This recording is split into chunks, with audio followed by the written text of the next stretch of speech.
Coba colek bahunya. Aku nggak berani. Ya udah, aku yang colek, kamu yang ngomong ya.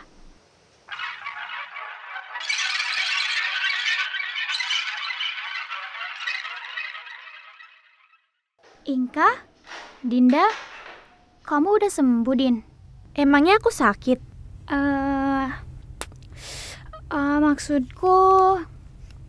Maksudnya... Kabar baiknya, Pak Ustadz udah merawat Kak Dinda. Insya Allah, Kak Dinda udah dikasih penjagaan-penjagaan gitu di badannya. Tapi kabar buruknya apa? Pintu batinku nggak bisa ditutup, Ki. Kata Pak Ustadz, kalau pintu batin seseorang udah dibuka, selamanya akan terbuka. Berarti kamu masih bisa kesurupan lagi dong? Iya, butuh waktu. Sampai aku benar-benar bisa nguasain diri dan bisa ngelawan. Perlahan baru aku bisa punya benteng diri sendiri, kecuali aku bisa nemuin orang yang bisa bikin aku mengendalikan pintu batinku. Maksudnya? kata Pak Ustadz, orang seperti mereka susah ditemuin. Tapi insya Allah suatu saat nanti juga akan ketemu kok. Aku mengangguk pelan meskipun merasa agak bingung. Dalam hati, aku sebetulnya merasa kasihan sama Dinda. Pasti gak enak jadi orang yang alam batinnya terbuka dan gampang kerasukan. Makasih ya atas perhatian kamu. Loh, kok kamu tahu apa yang aku barusan ucap di hati? Nggak selalu. Kadang-kadang aja aku bisa baca isi hati orang. Aku terkagum menatap Dinda yang ternyata bisa membaca isi hatiku. Oh gitu. Tapi keren loh. Aku kagum banget. Makasih. Oh iya, tadi terus terang aku heran. Kenapa tadi kamu mau nyerang aku? Sebetulnya tadi Kak Dinda mau nyerang Tika. Tapi kata Kak Dinda, katanya kayak ada cahaya dari badan kamu gitu yang menghalangi Kak Dinda untuk mengambil Tika. Ngambil Tika? Iya, Ki. Tadi arwah yang merasuki aku seperti melihat cahaya yang melindungi Tika yang keluar dari badan kamu. Tapi kamu nggak apa-apa kan pas tadi aku cekik? Enggak sih. Cuma sakit aja di leherku. Terus, kenapa kamu teriak-teriak mau minta tumbal? Dan kenapa kamu bilang arwah di badan kamu pengen ngambil Tika? Aku nggak tahu. Waktu ngeliat Tika, arwah di badan aku seperti ngeliat darah segar yang enak rasanya dan nikmat buat dimakan. Badan Tika kayak diguyurin darah segar terus-menerus dan bikin dia jadi lapar. Ih, ngeri banget dengernya. Ki, Tika udah sadar tuh. Iya. Aku, Inka dan Dinda segera mendekati Tika. Saat Tika melihat Dinda, langsung saja Tika kaget dan menjerit-jerit minta tolong. Tolong!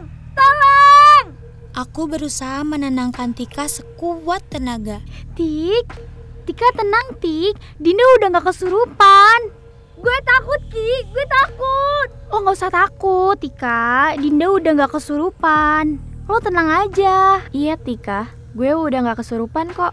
Tadi Pak Ustadz udah nolongin gue. Aku bisa melihat wajah dan pandangan Tika yang masih tegang dan mencekam akibat rasa takut yang masih belum hilang dari bawah sadarnya. Ini anak emang dasarnya penakut juga sih. Ya, aku maklum lah kalau dia kayak gini. Kamu pingsannya lama tau, Tik. Ada 2 jam lebih. Hah? 2 jam? Iya. Oh iya, mending sekarang kamu pulang aja. Kasian tuh adik kamu di rumah sendirian. Kok kamu tahu adik aku sendirian di rumah? Iya tahu dong. Dari pagi sampai malam kan, anak-anak di komplek perumahan ini rata-rata ditinggal sama orang tuanya kerja. Dititip gitu sama pembantunya atau saudaranya. Kita berdua juga. Ya udah, Ki, kita pulang yuk. Kalian berdua nggak apa-apa kan kita tinggal? Nggak apa-apa kok. Kami udah biasa berdua di rumah. Ya udah, kami pergi ya. Setelah mengucapkan salam, Assalamualaikum. Aku segera menarik tangan Tika untuk segera pergi.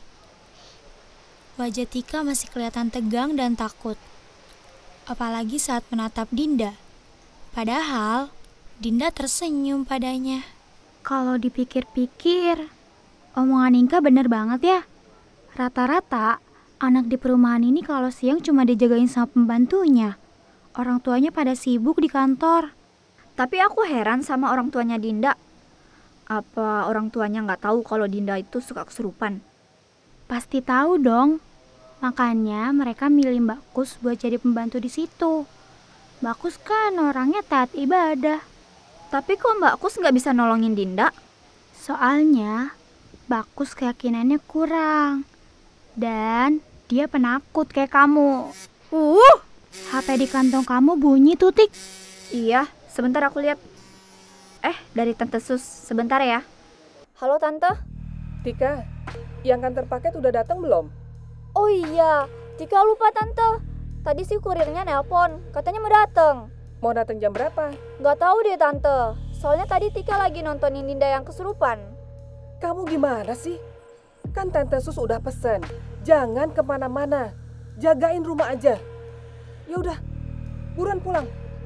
Takutnya kurirnya udah datang, nyangkanya rumah sepi. Kamu tahu kan, si Obam gak pernah mau bukain pintu kalau ada tamu datang. Iya Tante, Tika lagi di jalan pulang kok. Ya udah buruan. Iya Tante, sebentar lagi nyampe rumah kok. Oke, Tik lihat tuh. Kurirnya udah di depan rumah kamu. Aku temenin ya. Oh iya benar, yuk.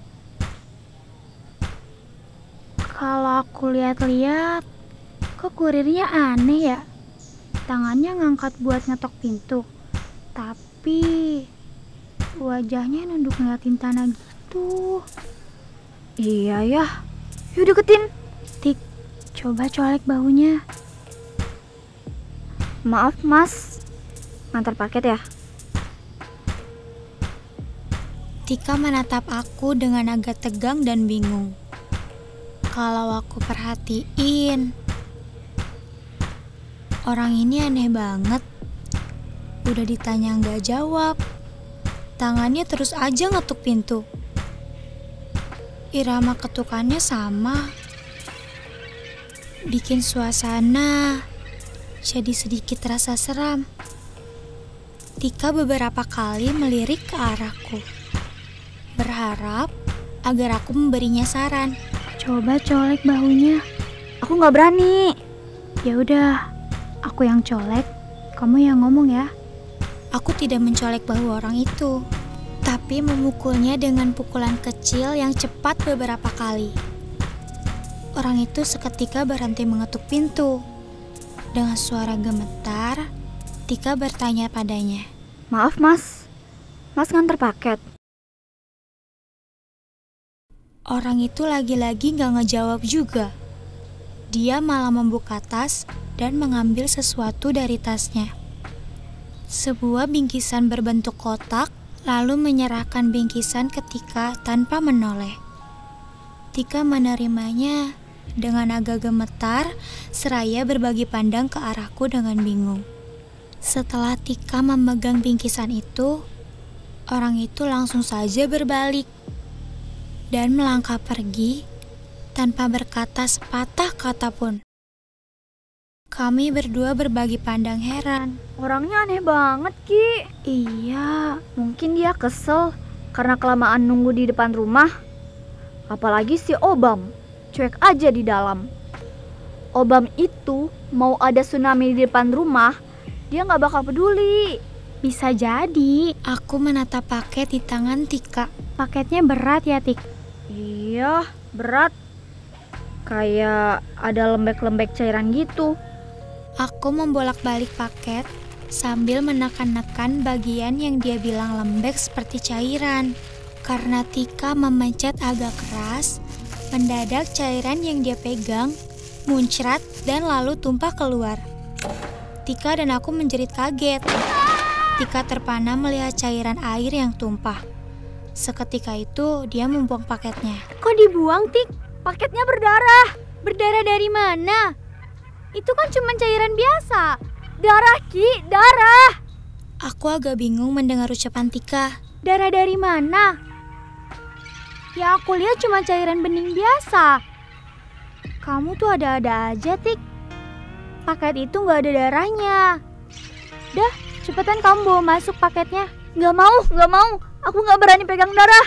Tika, itu bukan darah. Itu air putih. Bekas hujan kayaknya. Aku nggak mau, Ki. Aku nggak mau. Yaudah, aku yang ambil. Aku memaki kesal dalam hati. Emang dasar pengecut. Aku jadi curiga sama Tika. Apa Tika lagi bercanda? Mau ngeprank aku? Atau beneran ngeliat darah? Tapi kayaknya dia beneran deh. Kemudian aku mendekati paket dan mau mengambilnya. Tapi mendadak muncul Obam dan mengambil paket itu lebih dulu. Aku tersentak kaget. Obam menatapku datar dan dalam. Obam langsung balik badan dan kembali masuk ke rumah. Aku dan Tika sama-sama tercenung bingung. Yaudah, gue pulang ya, Tik. Iya, Ki. Makasih ya. Setelah beberapa langkah agak jauh, aku menoleh ke belakang. Aku melihat Tika tercenung beberapa saat di depan rumahnya. Kayaknya dia masih syok. Lalu, setelah itu Tika masuk ke dalam rumahnya. Aku mendadak jadi khawatir memikirkan Tika. Sebentar lagi maghrib. Rumahku terasa sepi banget. Terasa lembab juga. Suasananya persis kayak di kuburan. Aku masuk perlahan-lahan seperti maling yang mau mencuri isi rumah. Aku memanggil-manggil Obam. Bam! Obam! Seperti biasa, Obam tidak menyahuti panggilanku. Aku terus melangkah masuk ke dalam rumah dengan langkah perlahan sampai ke ruang tengah. Di ruang tengah, Obam duduk menghadap paket yang dia letakkan di atas meja yang agak tinggi. Pandangan Obam lurus menatap paket, seolah-olah dia sedang menjaga paket itu agar tidak ada nyamuk yang hinggap, atau agar tidak ada semut yang menyentuhnya. Aku agak cemas melihat tingkah Obam. Aku perhatikan sudah tidak ada darah yang menempel di paket itu. Aku mendekati Obam dan bertanya pelan. Bam, kamu ngapain ngeliatin paketnya kayak gitu? Paket Tante Sus. Katanya harus dijagain biar nggak diambil sama maling. Di perumahan ini mana ada maling sih, Bam? Di depan rumah aja udah ada 2 satpam yang jaga. Belum lagi yang keliling komplek perumahan ini. Isi paketnya penting. Banyak yang mau mencurinya. Kamu taruh di kamarnya Tante Sus aja, Gih. Terus pintu kamarnya kamu kunci dari luar. Kan aman tuh. Ya udah, terserah kamu deh. Kakak mandi dulu ya. Katanya jangan lama-lama mandinya, Kak. Aku nggak akan sanggup berantem lawan maling. Kamu tuh kalau yang mandi suka lama. Aku sih 5 menit aja udah kelar. Aku melangkah masuk ke kamarku dan tidak mempedulikan Obam yang terus menatap ke arah paket.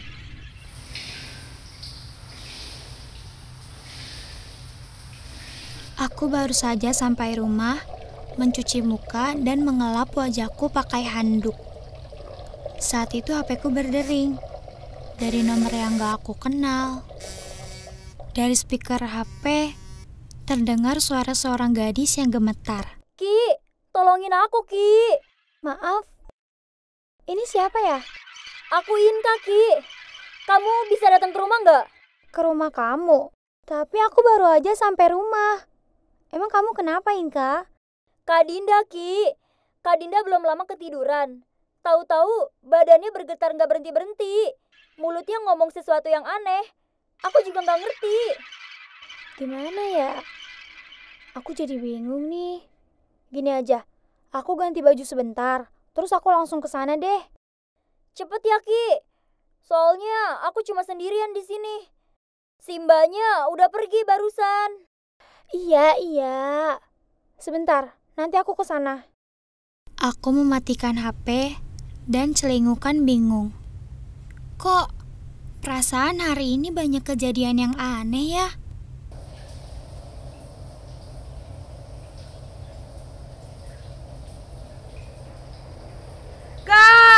Katika, tolong aku Katika. Tolong aku. Katika. Katika. Kayak ada yang teriak-teriak. Kak, tolong aku. Katika. Bang, Obam, Katika. Tolong. Obam, kamu kenapa?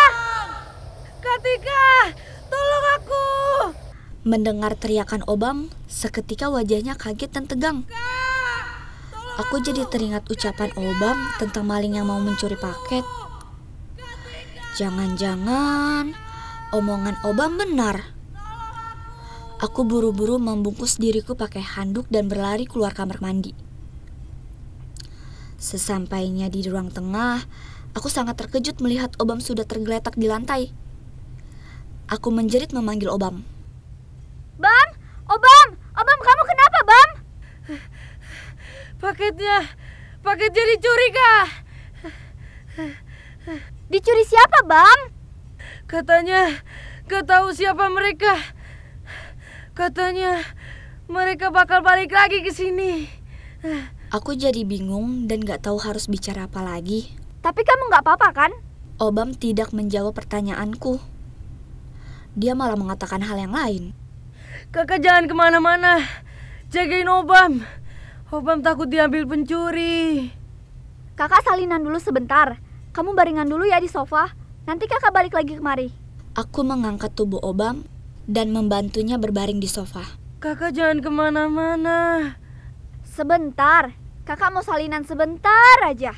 Aku buru-buru masuk ke kamar untuk salinan. Sambil membuka lemari, aku bergerak dengan gesit ke meja rias mengambil HP-ku. Aku mencari nomor Kiki sambil membagi pandanganku untuk mencari pakaian. Halo Ki, kamu di mana? Aku lagi ke rumah Dinda. Ngapain kamu ke rumah Dinda? Dia kesurupan lagi? Bukan. Kata Inka, badan Dinda gemeter gitu kayak orang menggigil. Ada apa, Tik? Rumahku kemalingan. Ada yang mencuri paket Tante Sus. Hah? Kemalingan? Kak, tolong aku. Katika, tolong aku. Katika, tolong aku. Katika, tolong aku. Itu siapa yang teriak-teriak, Tik? Si Obam, Ki. Dia teriak-teriak minta tolong dari ruang tengah. Buruan kamu lihat. Iya. Aku cepat berlari ke ruang tengah. Bam! Obam! Kamu di mana, Bam? Sesampainya di ruang tengah, aku tidak menemukan Obam. Obam gak ada, Ki. Tadi aku udah baringin dia di sofa di ruang tengah. Coba deh, kamu cek di kamarnya. Oke. Aku cepat berlari ke kamar Obam dengan panik. Aku cepat membuka kamarnya seraya memanggil Obam. Bam! Obam! Gimana, Tik? Obam gak ada di kamarnya. Sebentar aku cek dulu ke depan. Aku segera berlari ke ruang depan. Pintu depan rumah terbuka lebar. Tampak HP Obam terjatuh di depan pintu. Aku berasa lemas melihat HP Obam. Gimana? Obam gak ada, Ki. Aku nemuin HP-nya di depan pintu rumahku. Pintu rumahku udah kebuka lebar. Jangan-jangan benar kata Obam, Ki. Maksud kamu? Obam bilang kalau dia takut diambil pencuri. Jangan-jangan pencurinya udah menculik Obam. Hah? Gimana kalau Obam beneran diculik?